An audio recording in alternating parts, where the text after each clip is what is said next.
Hello everyone and welcome back to all of my internet friends. Today we are going to be reviewing the Violet Voss Flamingo palette. Honestly, I wasn't entirely sure I was going to end up doing a review of this palette. I don't even know why I bought it with the intention of reviewing it. I also really just liked it in general. It's something kind of like new that's come out lately where it doesn't look exactly like everything else. But then when I had it, at first I was like not reaching for it at all. And when I go to do a review, I want to be able to do my review based on the fact that I have used it instead of just based on the fact that I used it once or twice, I've done some swatches, and it looks pretty in my collection. So, long story short, I ended up going back to the gym and I needed a large mirror in a palette that was more compact, and this actually had that, so I ended up taking it just for the mirror. But at the end of the day, I ended up using it almost every single day. So a few points to mention about this palette. Obviously it is a summer themed flamingo palette from Violet Voss. I have two other palettes from Violet Voss. I have the Drenched Metals and the Holy Grail. I believe both of those palettes did make it through my recent declutter, but they are also not my favorite. They are not horrible palettes, but they are also not the best. I ended up keeping them just for the sole purpose of comparison and to see if I would start to reach for them a little bit when I started to do palette tracking. For those of you who don't know what I'm talking about when I say palette tracking, I actually started tracking my usage on palettes that I use. So every time I use one, I ended up filling out the little square, and this long line here is actually the Violet Voss tracking. So this was something I said I would do after my declutter, and I have been doing it. The declutter wasn't that long ago, so you can see I've been using it, but not for very long.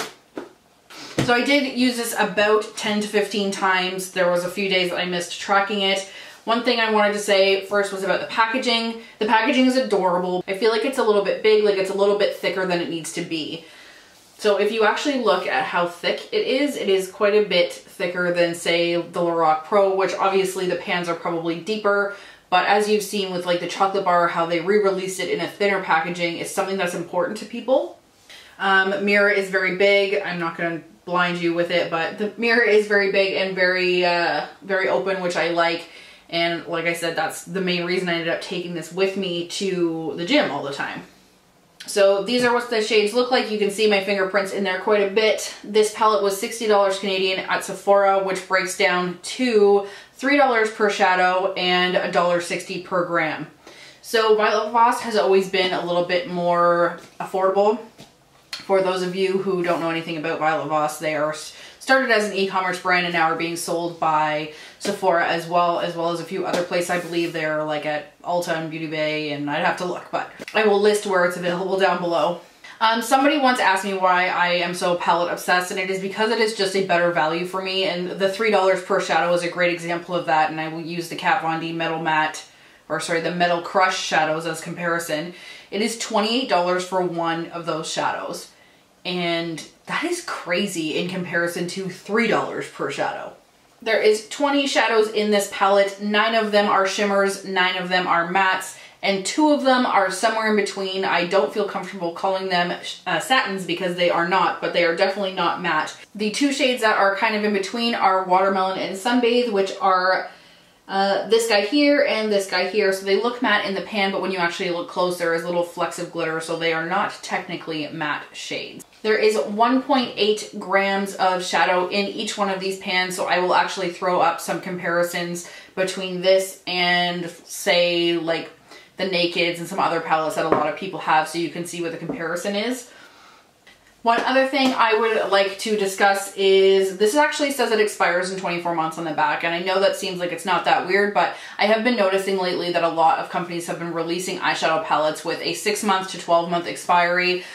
Some examples, like the Modern Renaissance is going bad in 6 months, and this is 1.5 years longer. I don't know if it has something to do with formula or the company just throws that on there for no reason, but like I have said before, just because it is best before a certain date doesn't mean it is bad after. I will be inserting some swatches here while I discuss these shades. So your matte shades are Flamingo, Oceanfront, Beach Ball, Lemonade, Popsicle, Coral, Sandals, and Sunnies, oh, and also Sand. And then your shimmers are Donut, Flip Flops, Bikini, Tidal Wave, Pineapple, Surf, Seashell, Pinwheel, Island, and that is it. The shades I have been reaching for the most, oddly enough, are actually the 3 blues up here, Oceanfront, Tidal Wave, and Beach Ball. I've really been loving those 3 as well as Surf. I would like to call it one thing that I find very odd, that in a like flamingo beach themed palette, there is no green and only 1 purple. I wish I could have seen less of the pinks and corals and a little bit more variety in color. And the reason I say that is, for example, Popsicle and Sunbathe, which are these 2 shades here, in the swatches are almost impossible to differentiate from each other. So to me, it's a wasted shade.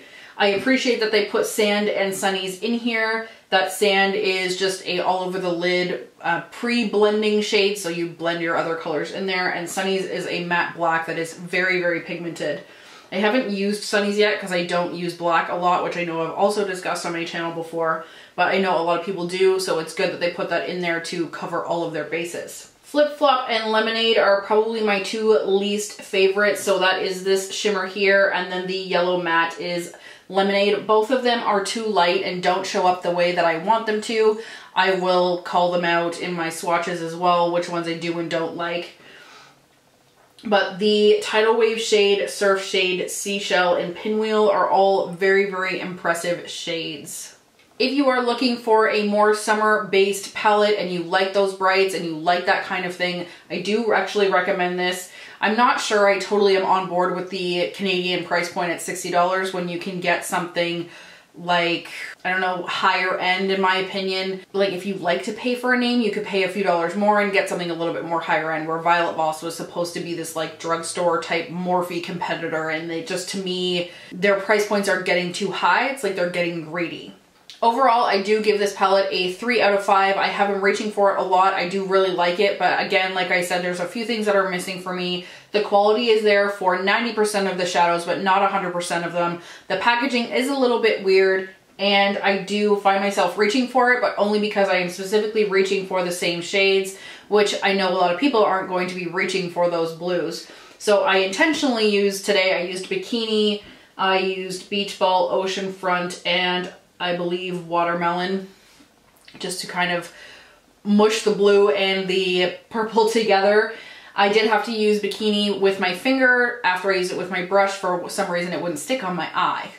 There is definitely room for improvement, but I do think that the color story is very good, save for the lack of green. So that is why I am at a 3 out of 5. Will you regret this purchase? No, I don't think you will. I most certainly do not, but I know that people look for different things in palettes, and this may not be for everyone.